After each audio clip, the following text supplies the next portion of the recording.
This program is presented by University of California Television. Like what you learn? Visit our website or follow us on Facebook and Twitter to keep up with the latest UCTV programs. Also, make sure to check out and subscribe to our YouTube original channel, UCTV Prime, available only on YouTube.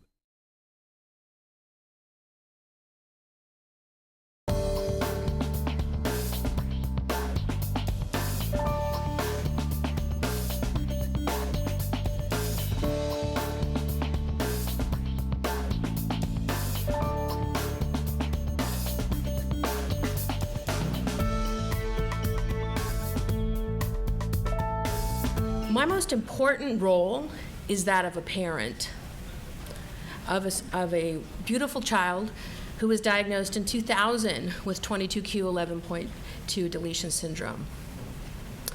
I had started my career, actually, I had a special education credential, but when San Juan hired me, they put me in a regular ed position, and that's where I stayed. But upon the birth of my daughter, I was able to put my training as a special educator into practice. Technology was the way that I was able to provide scaffolds for my daughter. And I approached everything as technology came in the fold about in 2000 through this lens of instruction. I didn't approach it from, because I wasn't tech savvy, I didn't approach it from here's this new cool gadget. I approached it from my daughter needs multiple repetitions of a concept, maybe 25 to 30.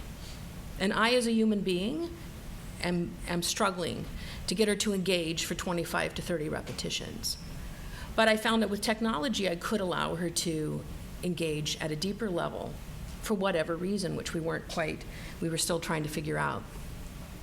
I also spent some time as a instructional technologist and work with Calais and Emily on some other research projects. And you'll see as we come along, what we really are, these practitioners in the field. We're parents, we're teachers, and our passion is about having people look at instructional strategies, not necessarily just the technology.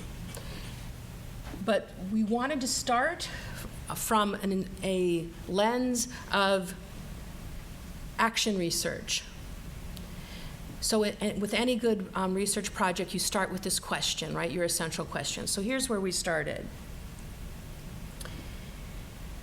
We got together and we noticed, as probably all of you have in this room, that there was something about touch technology, whether it's iPads, whether it's different types of tools. There was something about the touch technology that was engaging for students.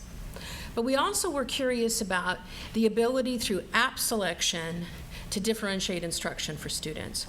Could we, through our app selection, differentiate content for students? So one of our first questions was, how does pilot technology, and by the way, this happens to be iPads, but it's any pilot technology, how does it allow us to differentiate for all learners? How does it support the needs for individual students? And most importantly, how does it provide opportunities for students to demonstrate their learning through content production? Could students show that they understand a concept with a piece of technology through those supports that maybe they couldn't have before? So those were our kind of essential questions as we began this, looking at this. But because we're all teachers, we also set up learning targets for today's session, and here's the things we hope you'll be able to do. We hope you'll kind of understand how you can use an iPad as an assistive learning device. We hope we'll give you some insights. We're going to give you a lot of resources that we used, and we hope we'll help you to see that. We also hope that you'll be able to identify the effective attributes of an iPad pilot. There are some things that were intentional that we put into play to make sure that this pilot was successful, and we hope we'll be able to call those out for you as we move through. A little bit about San Juan. We have about 70 schools. We have about 40,000 students. We're kind of in the northeast area of Sacramento County, fairly large district. Our special education programs, we serve about 4,700 students from infancy through age 22. We have a variety of specialized services, and we'll talk more about what those services are a little more in depth as we continue on. And as Gina kind of already called out, what was unique about this project was its ability to allow collaboration with special ed, regular ed, and tech services. Prior to that, people kind of worked in silos, did their work separately. And also you'll see within this project that you'll hear the voice of general ed, special ed teachers, and staff and administrators. And this next is just a short video clip that we've prepared that Calais and Emily worked so hard on talking about our project.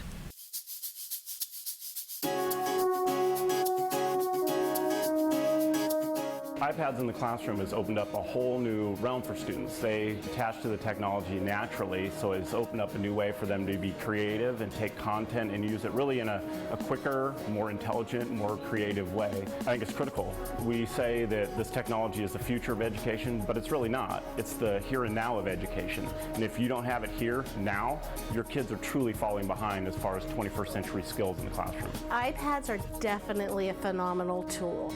My special ed students are reluctant to get up and present, for example. When they have an iPad and using that technology, they are enthusiastic to get up in front of my class and hold their iPad and talk about their concepts in their iBooks, and they are not afraid, they're not nervous, they're not shy, and they're very proud of it because they're able to be successful. Staff and parents as well. By seeing schools, especially Woodside as a K-8 school, integrating this technology from kindergarten all the way up through 8th grade, they've been more excited about the ways in which students are learning, the possibilities of what the learning is going to look like in the future, getting behind initiatives to bring more technology onto the site. And the iPads have brought this buzz around campus of, wow, look what we're going to be able to do next year, and what cool new things are my teachers going to come up with.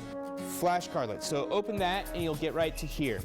Another thing that's really been a big help is for support and redoing formative tests.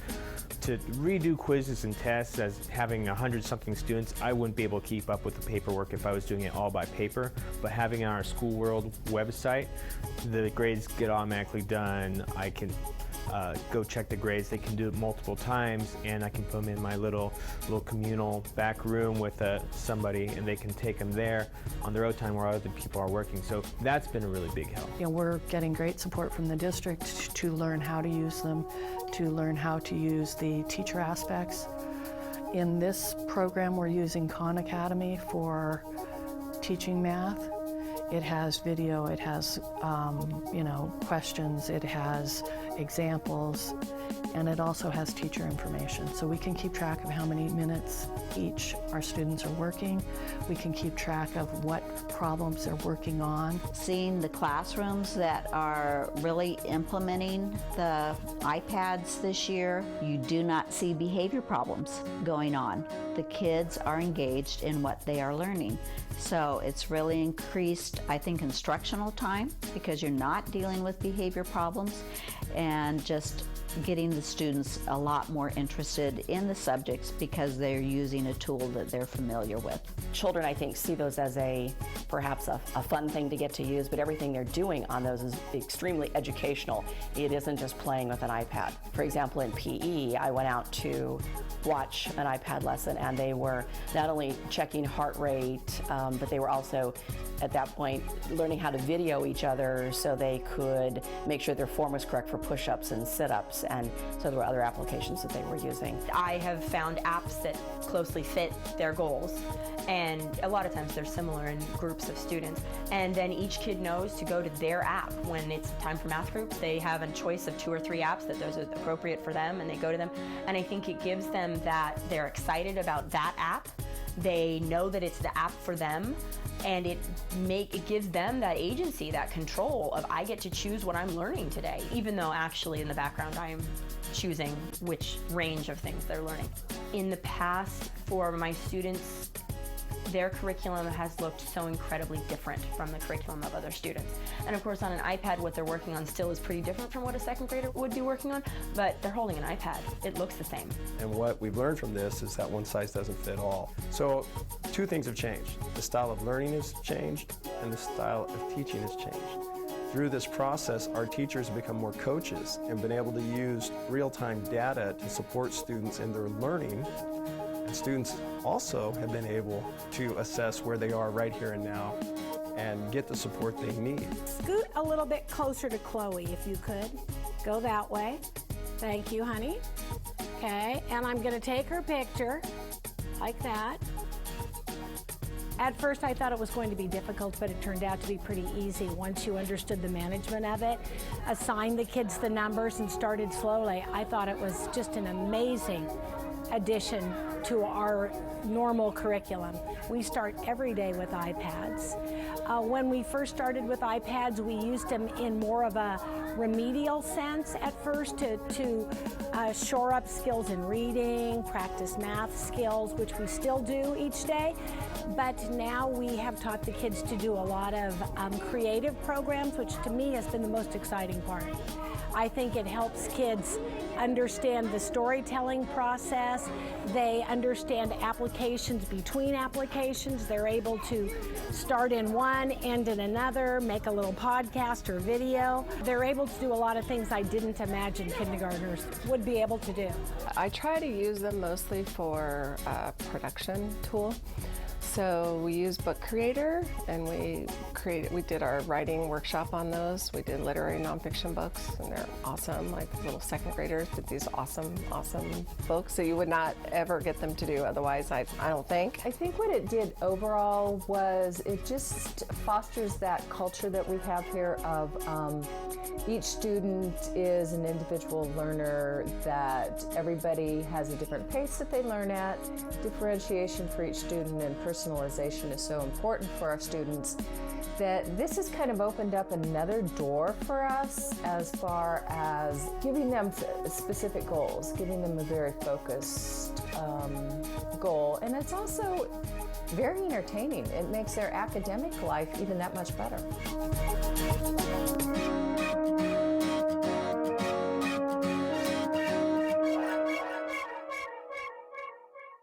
My role this year, myself and another gentleman, Joe Wood, were instructional technologists, and our job was to support the variety of technology that currently exists in San Juan.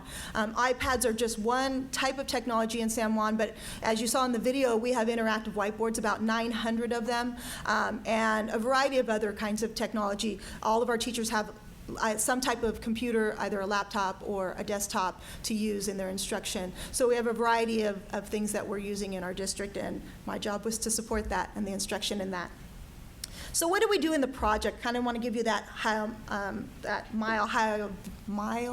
view of that project. So Cheryl talked about the intentionality of this project. We had a comprehensive rollout, and these are some key factors. The comprehensive rollout was one of them.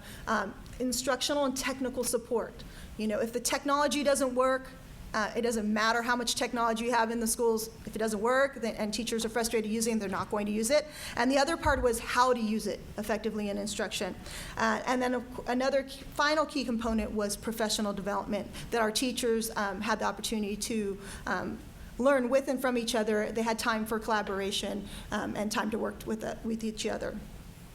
So our project was a small-scale iPad pilot project. If you Google iPad pilot projects, you see that all of them, many of them are one-to-one.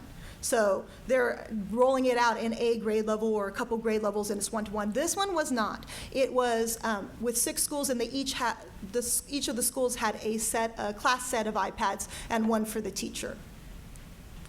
There were 6 schools involved that were 2 elementary, Cameron Ranch and Mariemont Elementary, Woodside, which is a K-8 school, Carnegie is a middle school, and then 2 high schools. So we had the range K-12. And as we talked about, the iPads and the different technology were purchased using funds from Technology Services and also special education. And both of the directors that oversee those programs had an interest in how can we differentiate learning and how can technology play that role. So we started the school year, this past school year, with 1,200 iPads. Those kind of just came about organically at school sites. Administrators had them, teachers had them. School sites were spending limited funds buying iPads. But by the end of just now, the end of this school year, we have about 4,500, and that number is growing. Ironically, though, only 210 of those are part of our iPad pilot. So a very small portion of the iPads that currently exist in San Juan have to do anything with the pilot project. But it wasn't just iPads that we were piloting. We have a strategic plan in our district that we oversee and kind of guides our work of what we want students to know and be able to do. And as part of that, we formed a tech hardware standards committee that was looking at what's the standard, you know, technology is changing every day. So what's the standard technology we would want teachers to have and for it to be in the classroom and also students to have access to. And so some of the other pilot technology, it included the iPads, it included a Bretford cart, which is a syncing cart to manage those 35 iPads. In addition to that, we had a 70-inch LED TV that you saw in the video. We used a type of technology called e-beam to be able to make it interactive. So teachers were trying that out, and a computer that was dedicated to that iPad cart.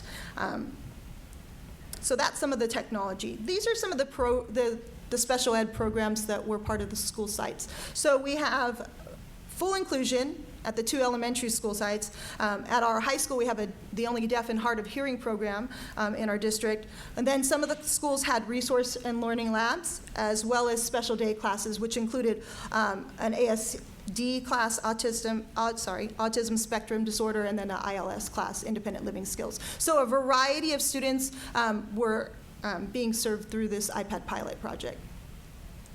So we didn't just go in and say, here you go, here's iPads, because simply putting iPads in the classroom is not going to make the difference. What we did was we had a proposal that the school sites had to submit. They had a team of teachers that were part of that, between 4 and 8, and every school had a teacher that was part of special ed, as well as general ed and other supports.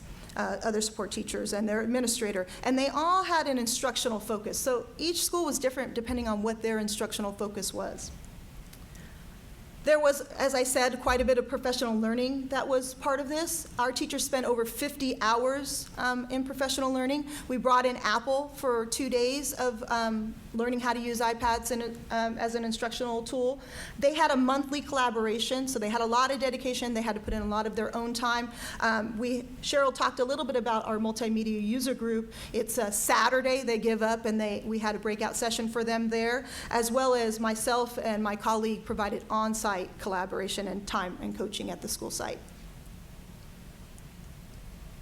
And there was a variety of uses with iPads. We had from whole group, small group, pairs, individuals, and managing a set of 35 iPads, just so you know, one is easy. One is you get to choose what apps you want, and if I have an iPhone, I could put that same app on my iPhone. That doesn't exist in education. In education, you have to buy one app for every iPad that you have. So if I want iMovie on all 35 iPads, I have to buy that, or the school site does. Apple's provided a way to do that at a discount, a 50% discount, but they have to buy 20 or more. So managing that and knowing how to do that was just, besides using it in instruction, was hard. And then, of course, our students used it. The student use was for a variety of reasons, from assistive technology to practicing skills. Interesting enough, many of our pilot teachers were thinking, oh, iPads, we'll use it as a research tool. I can see it for writing, maybe some skill building, but I'm not sure what else can come out of that. And really what they saw was that students can really produce and show what they know. That a test isn't everything, that they can come up and show that they understand the content, they have a chance to review and preview content, and that's what that technology can do for them. If you didn't know, there's a lot of accessibility features on an iPad that I didn't know when we started, and so it's built right into the iPad, and our schools found those very useful to support all learners. VoiceOver, you can use it in an app, or if you're browsing the web, and it allows speech of the text. You can zoom the entire screen, and these features can be turned on and off. There's large text. You can increase the font on it and turn the background to black and with white writing. And if you triple click on your home button for the iPad, it can toggle those features on and off. So trying to figure out how we could make it accessible to all students, there were things that were already built into the iPad that allowed us to be able to do that. So our school, Cameron Ranch, is a full inclusion site, which means we have children with developmental disabilities in general ed all day long. We also have resource students and students who are English language learners, and we also have an ILS program on campus. So we have 2 classes. I teach K2, and my partner teacher, Danielle, teaches 3-5 of students with developmental disabilities, and these are special day classes. And what our school wanted to do was to find out a way we could not only develop effective oral and written communication skills, but how we could do that across all of the needs of all of our learners. So how we could collaborate as staff and also as students to do that in a 21st century learning way. What we decided to do was to pair 1 ILS class and 1 general ed class for a 6-week science unit, and then do the same thing with the other ILS class. We have had iPads in our schools and since January of 2011. They started actually in our ILS classes where we are using them as communication devices and also as instructional tools. This year, we did not have any students who were using them as communication devices. We just happened through the classes the kids that we had to have verbal communicators this year, but last year that was not the case. Students were using the iPads on their IEP goals, a very focused work, but also on then the work that we were doing in our collaboration between general ed and ILS. We chose a couple of target students to kind of think about when we're looking at how we use the iPads. Student A was a 4th grade student. He has an intellectual disability. His IEP goal that was set for him last spring was to learn 50 sight words and to independently create a 4 to 5 word sentence. This was his first year in our ILS program. We did also this year, in addition to the iPads, have new technology or new curriculum. And it was a really rich, wonderful reading curriculum. So with those 2 things together, he mastered his goal. He's reading an additional 52 sight words, and he met his first 2 objectives in writing his sample sentences. So we saw some really amazing growth. Student B is a student in my class. She was a 1st grader with Down syndrome, intellectual disability, and a mild hearing loss. She's also an English language learner. Her IEP goals included identifying 15 sight words from a field of 4, 15 letter sounds, and writing 9 uppercase letters. I wrote those goals in November. By June, she could identify 14 sight words and 26 letter sounds and write 9 letters with some verbal prompts. So with this new curriculum and with this technology, the students are learning at a faster rate than we even thought possible, which is just fantastic. When we sat down, we decided to collaborate with science units. We thought that would be a fun way to get the kids engaged and interested, and also to then work on that oral and written communication in an interesting way. Our units were on magnetism and then the butterfly life cycle, and we did take pre and post test data. One thing we discovered as we started collaborating was that the general ed idea of data and the special ed idea of data are a little bit different, and we had initially some challenges figuring out how we were going to measure what was the success of our project.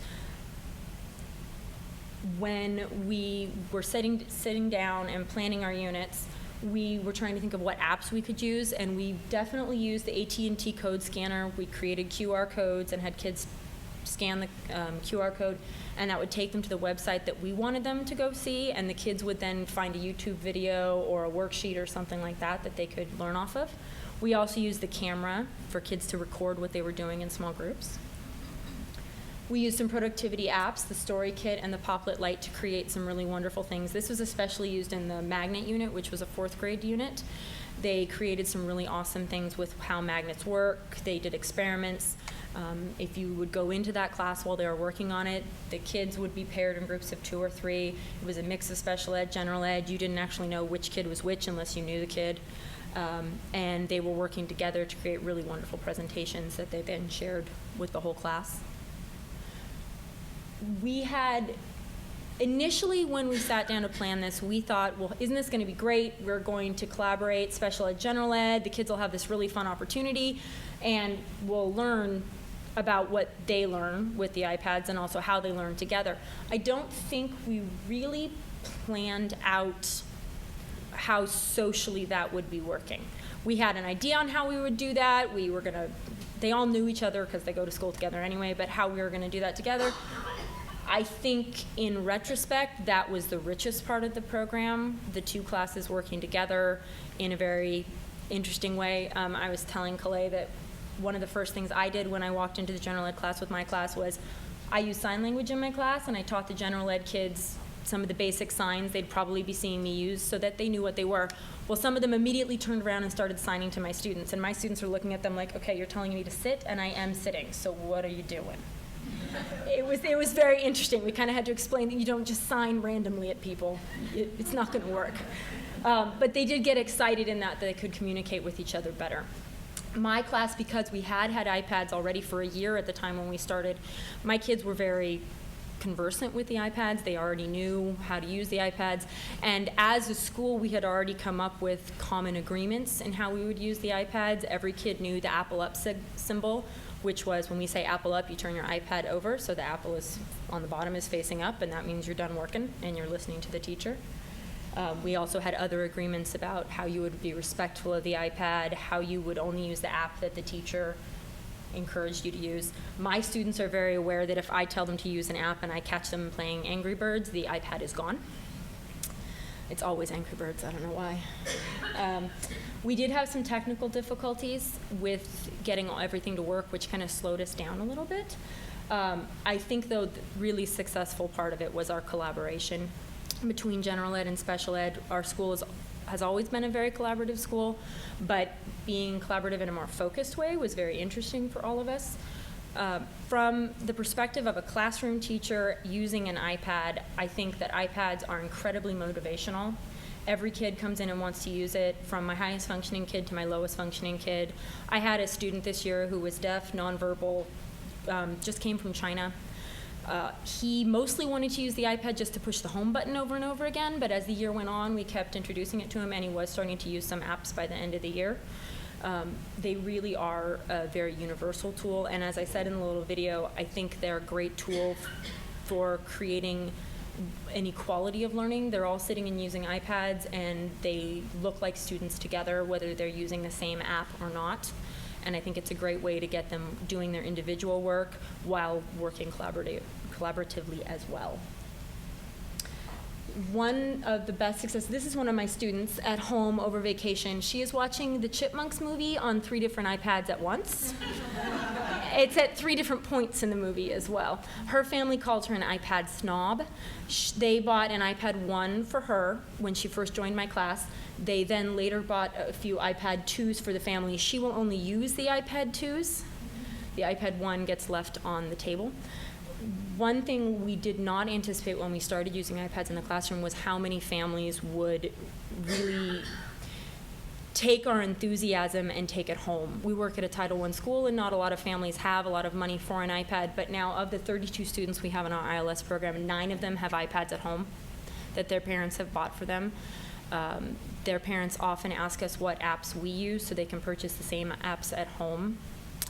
It's been really exciting to see everyone just sort of start to use it. I love having an iPad in class for many reasons, but one thing that's really wonderful is being able to take a screenshot or a little video of what a kid is doing and send it to their parents, email it to their parents.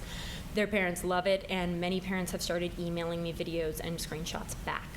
So I'm getting that communication between home and school, which is really awesome. One other way that we used iPads in my class this year, we have a story time, and I often use the iPad to put it up on the smart board in front of this class for us all to read the story together. It's big, it can be interactive, it's very exciting. Another way I use that is when I have a new app, I use that opportunity to demonstrate for the whole class how the app can be used. So I'll plug the iPad into the smart board, and in front of the whole class we'll practice it together, we'll take turns, and it's a really nice way to introduce it as we go. One of the biggest questions for us is what app? What app do you use? And so on our iSan Juan page, the ipad.sanjuan.edu, we do have some suggestions on different apps that you can use. As a culmination to this project, I'm in the process of writing an ebook, an electronic book. I'll show you a little bit, if we have time at the end, of that book that really goes more in depth. You know, an hour and a half on a year's worth project would be really hard, but some of the things that our schools did collect were, you know, what apps they used and for what reason. It wasn't what app should we use, it's what's the instruction, what's the instructional goal, and then what app would best support that. So that's a very different way of looking at it. Instead of here's the tool, now figure out how to use it. It's what's the instructional goal and then what app would best support that. So let's look a little bit at each of the schools. Mariemont's the other elementary school. It's a full inclusion site. They wanted to know how to use technology to support effective instruction for all students at their school. That was their instructional goal. It's kind of a pretty broad goal. And the groups that were involved was a kindergarten teacher. Then they had two in special day classes, a K2 and a 3-5, and their teacher, and the only physical education teacher, which was kind of interesting. With the class set of iPads, it's hard to share those. So each school decided how they wanted to share it. Some school sites split up the iPads 10, 10, 10, or something like that, and used it on an ongoing basis and kept it in there throughout the whole pilot. And some schools did what Emily's school did, was to use the iPads for a certain period of time, because it's really hard to share it. I get it for 2 hours and you get it for 2 hours, and you never really get good at using anything. So they really decided, let's use it for a certain period of time and let's collaborate around that, and then once I've used it, let me move to another class and help them with the use of it. The interesting thing about this kindergarten class, you know, our youngest learners are coming in already pretty tech savvy, and at the beginning of the year, this kindergarten class opened up the laptops that they had. The school happens to have a class set of laptops, so they were using them. And about a third of them became really frustrated as soon as they opened those laptops. And this was prior to having the iPads. And they opened it up, and this is what they did.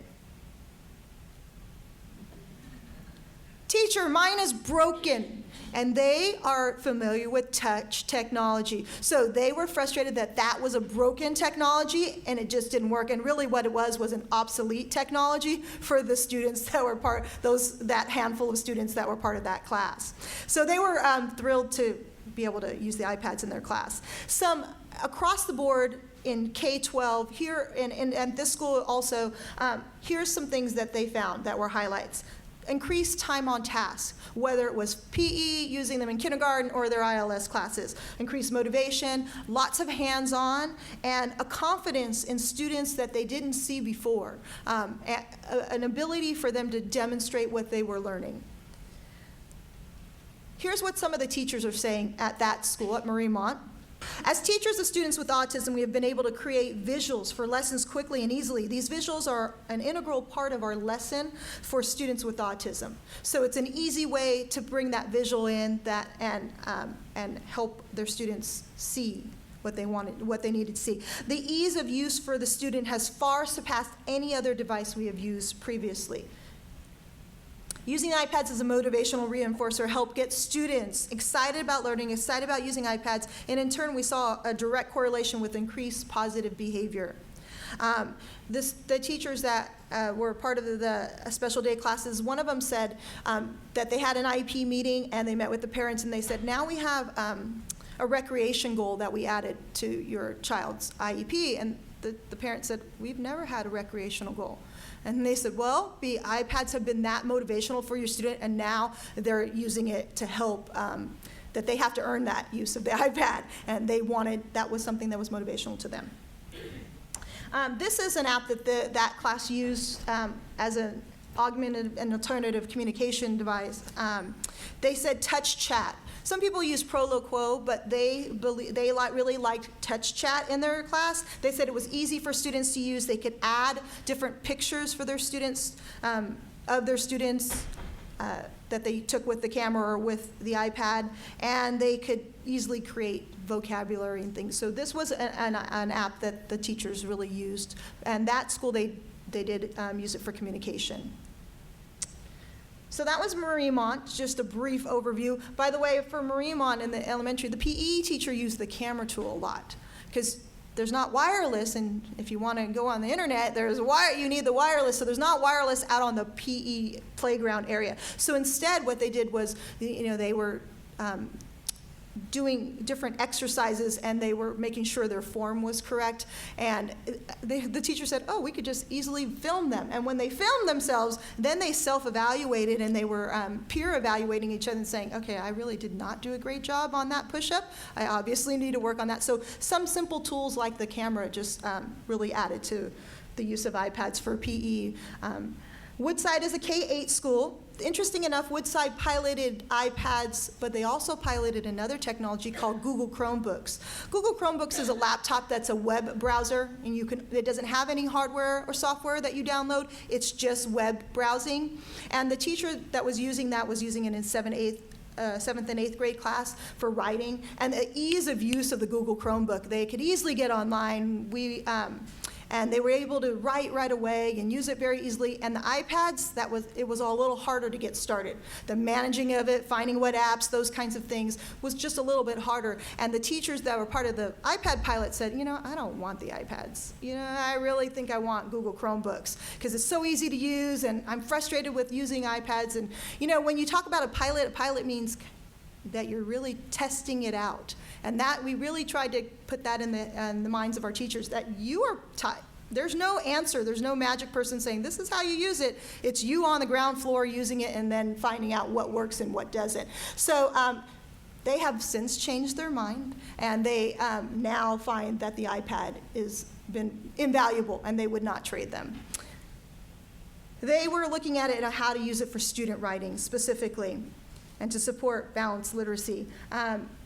There were a variety of classrooms, a 2-3 combo class, 5th grade, using it with English language learners, and also to support something called Read 180, which is an intervention for reading.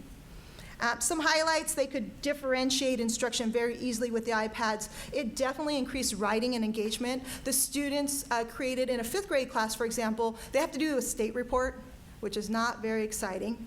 And so the teacher used an app to help for kids to create their own ebook.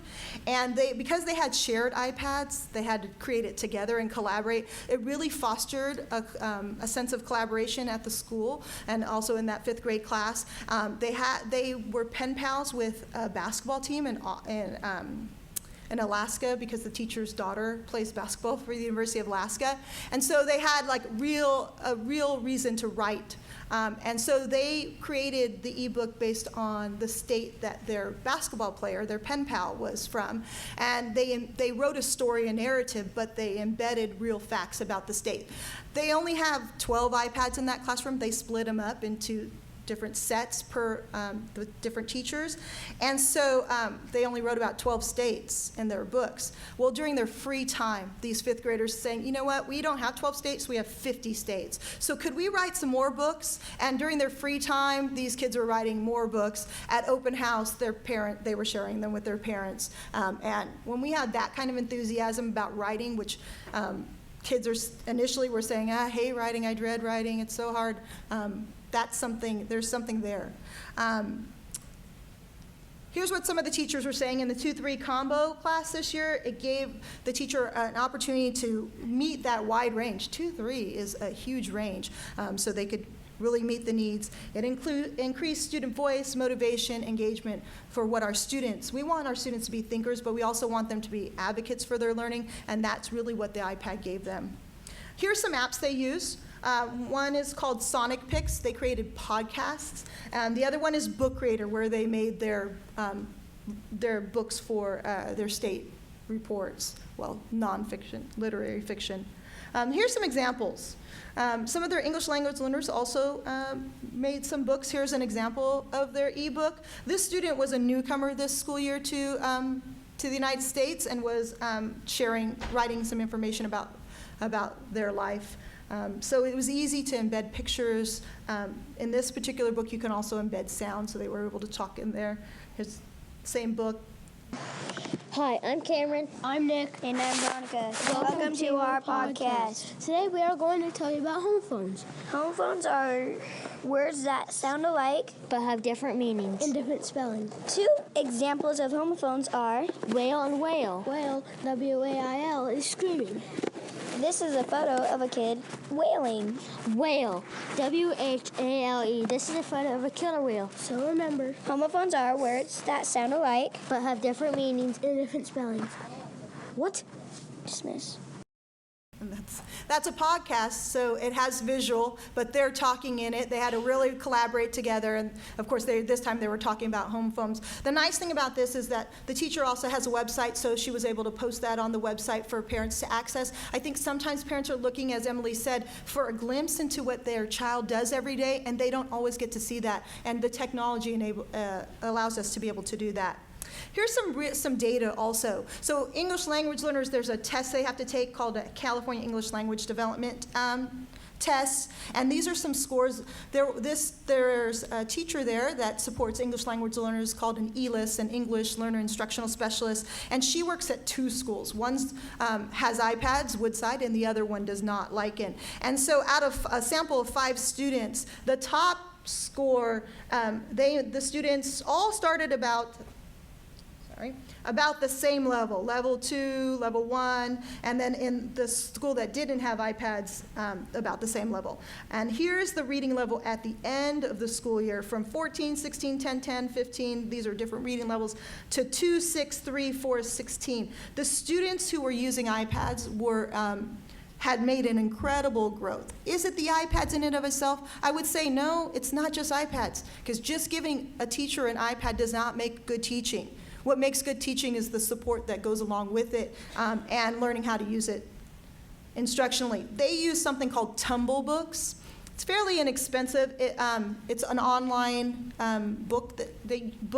series of books. So I think about $450 for a site license for the school. The nice thing is the school can put it on their website, a direct link, and parents can also access it. It does have books in Spanish as well, and it has books for the iPads. So their students, they're audio books, so it can read it for them, or it can read it to them, and they get to hear that language, especially for our second language learners. They get to hear what that sounds like, and they can repeat it and also listen to it at home. So they use audio books to help with the reading levels.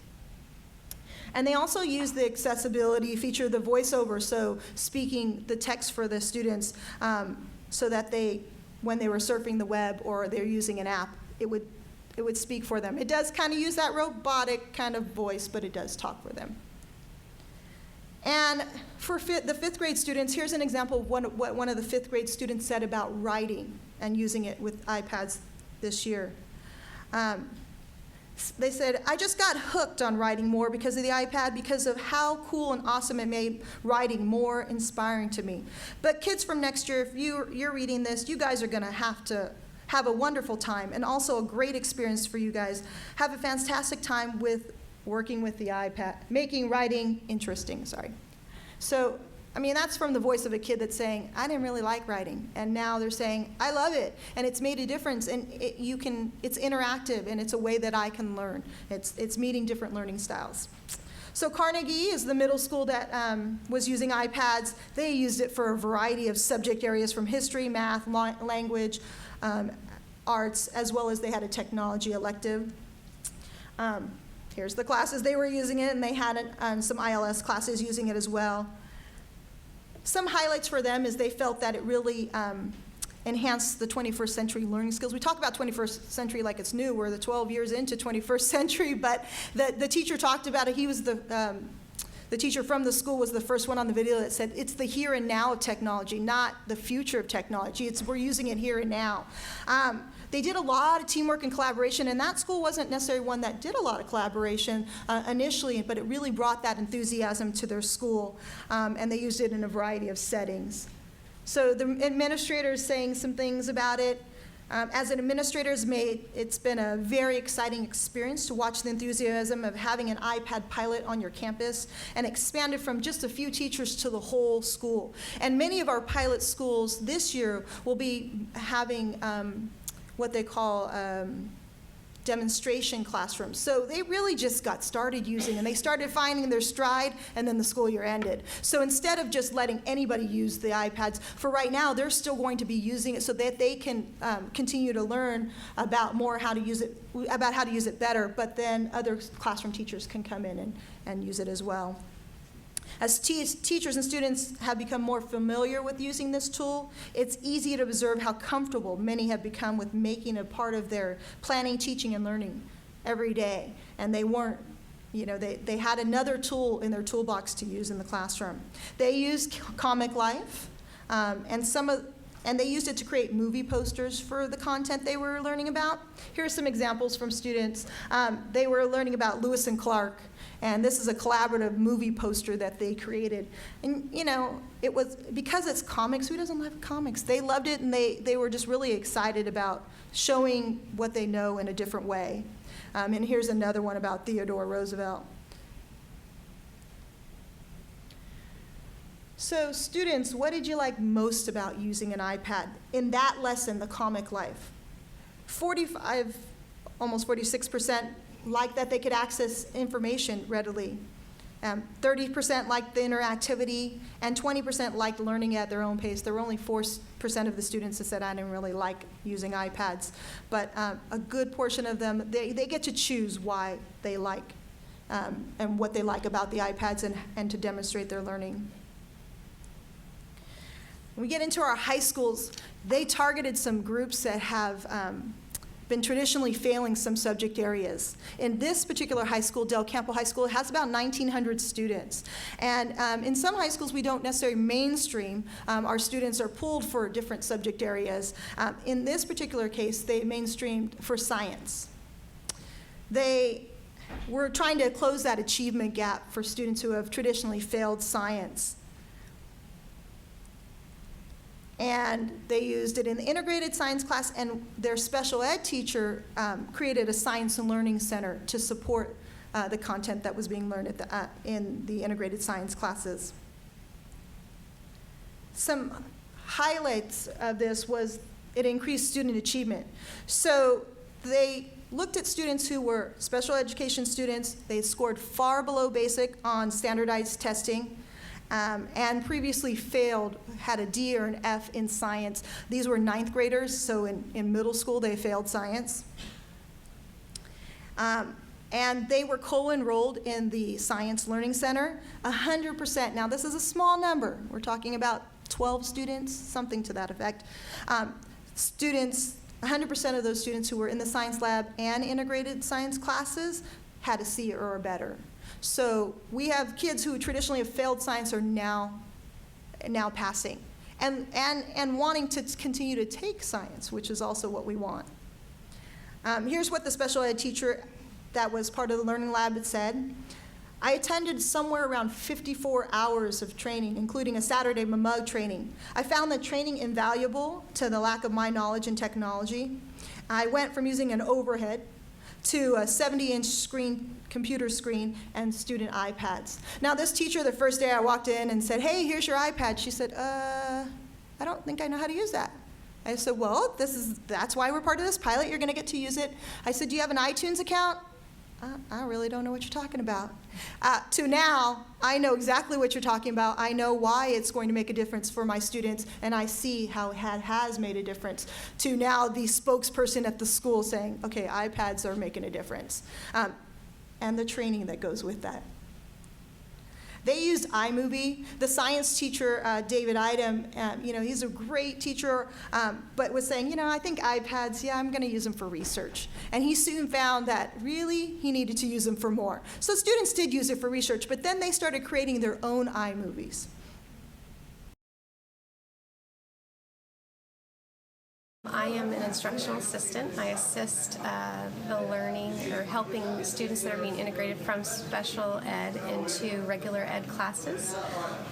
We are in classrooms helping them with their interactive notebooks, and seeing the technology in classrooms has really helped. I've seen a change in how the students are learning.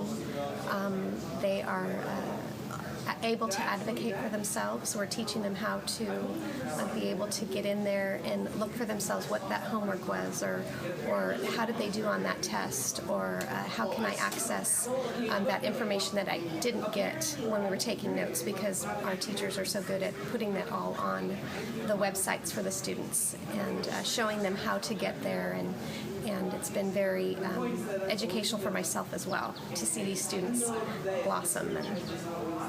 So Dawn is an instructional assistant at that school. She supported the integrated sciences classes as well as the science labs. And you know, students had an opportunity to preview content, so they could front load the content so they understood what they, you know, had more time to learn more about it. Then they supported in the classroom as well as outside of the classroom, back into the science lab, being able to support and review it and see it. And what the teachers told me, as well as the instructional assistant, is before kids just were inundated with a lot of information, a lot of content, didn't understand it. And because they had a lot of opportunity for review and practice, as well as to preview that content. They actually knew the content, and they were the ones who, you heard the special ed teacher in the video that said, my kids aren't afraid, they're not shy, they're the first ones to raise their hand now, and that didn't happen at the beginning of the year. Now these kids are saying, okay, here's what I know, and now I'm showing it on an iPad, and here's the information I've learned in science. And the last high school is Mesa Verde High School. It's a smaller high school. It has about 1,000 students. And they were targeting students who have traditionally failed algebra. In high school, you have to pass Algebra 1, and if you don't pass it, you take it again and again, and you take it until you pass it, which leads to kids hating math. So they really wanted to target the students that have already had at least failed algebra one time. So they had Algebra 1A, 1B, which is splitting the algebra year in half. They had a special ed class, as well as the California high school exit exam. They were helping students prep for that as well. They saw increased time on task. Teachers became facilitators. Traditionally at that school, they were the teacher that was up in the front presenting, here's the information, and hope that you get it. And not that they didn't try other things, but just having a bigger caseload in high school. As an elementary teacher, I see my students all the time, every day, all day, and they don't necessarily see them. They see them that one period, and that's it. So they really wanted to be able to make the most of their time. They did a lot of one-on-one time with students, and they had a lot of information. They used an app called Khan Academy. You might have heard of Khan Academy. It's video. It allowed them to self-pace algebra for students. It increased that one-on-one time. The teachers became the facilitators and coaches, and they started pulling small groups and targeting students because they had that real-time data. So students knew finally what they knew, what skills they still needed to work on and what they already knew and were able to do, and teachers had that information and could pull small groups for that. Here's some information about the students that were part of the pilot in that high school. Would they take additional math? About 66 students. So 56 said yes, they would continue to take another math. Before, they were ones to say, no, I will not be taking any more math, especially if I failed it. And 46 of those students felt very positive about iPads, and 55 students felt that their GPA increased. Now, they were looking at D and F rates also, and there were still students who were failing. But they also weren't doing the work. They missed 30 days in a semester, so there were other factors that were involved. What that school learned, at least what they talked to me about, was that just because they gave them Khan Academy and they had like a list of different skills they wanted to practice, that wasn't enough. They needed to actually pre-teach it or do a small mini lesson. So they're going to revise how they're going to use that Khan Academy. But what it did do is kids were getting online at home because they could access Khan Academy at home, and they could review and watch the video as many times as they needed to, and that really helped them.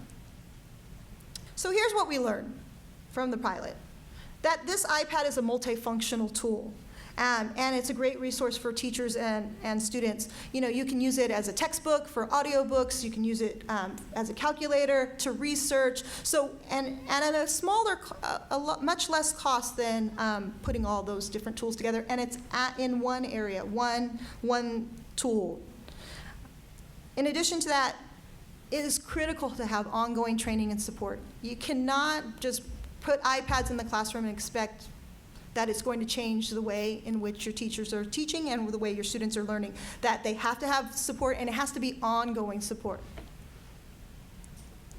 There needs to be time. Our teachers talk a lot about not enough time for collaboration, so there needs to be time for the collaboration, and the school sites had to dedicate some funding to be able to do that. So there was some in-kind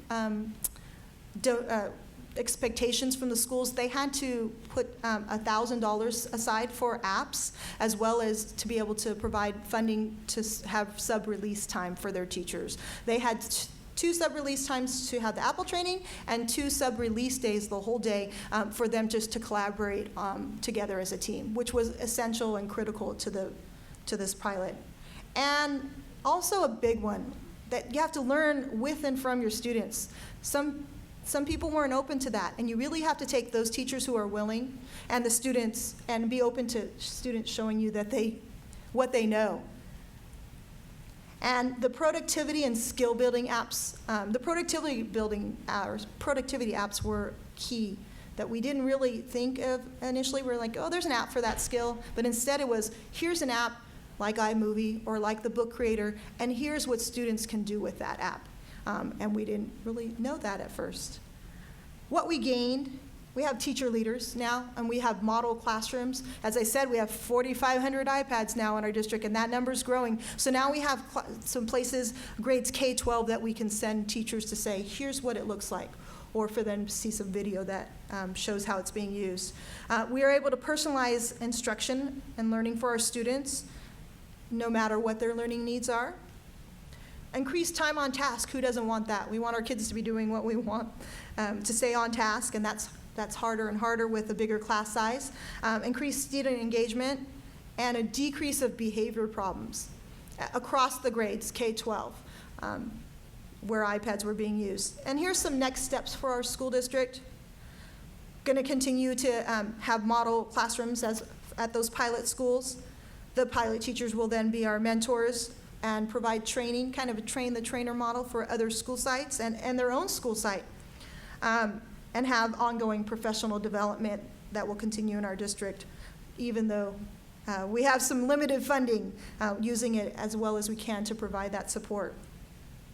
And that process, the logistical part, can be a headache, especially when we're looking at a class set of iPads, not one-to-one. I mean, the idea would it be everybody has their own iPad. And teachers, initially the teachers started with the iPads, the class set. They used one. Each of the pilot teachers got to use one, and then they had to put it back on the cart, or that was their decision. Some of them decided, oh, I'm going to keep one to use in instruction, but some had to put it back on the cart, and you would think we're like taking away their best friend. They had grown so accustomed to that. I would say that was one of the biggest things we needed to do, was give the teachers the technology for a small period of time before they even used it in their classroom, for them to use on a personal level. Okay, put the app, put your email on there, learn how to use it, learn how to manipulate it, see that it's really not that hard. And some schools were, and administrators were saying, no, I'm not going to do that. And I said, yes, you need to do that. If you want them to use it and want them to use it effectively, you need to allow them to actually play with that technology. That's what our students are doing. That's how they're learning with iPads. Some resources that we talked about is our website. Again, it's ipad.sanjuan.edu. It does have some video from those classrooms as well, from the iPad pilot. And the multimedia user group, really what that is, as Cheryl said, educators come we have between 100 and 120 teachers that come every time we have it on a Saturday. Right now with funding, we have 3 Saturdays a month, each school year. It's all teacher-led, so teachers are running this. From grades K-12, they're the facilitators, and it's focused on an instructional strategy and then how we use technology with it. So those are some resources there. Hopefully you had an understanding of how iPads can be used as assistive technology, as well as some attributes of if you were going to have an iPad pilot, what those key factors are. The UC Davis Mind Institute was created in 1998 with a promise to find cures for neurodevelopmental disorders. Every day, our physicians and researchers come closer to fulfilling that promise. Their groundbreaking research on autism, Fragile X syndrome, chromosome 22q11.2 deletion syndrome, ADHD, and other brain disorders are helping children achieve their fullest potential. Please visit our website to find out more about current studies, upcoming events, and how you can help make a difference.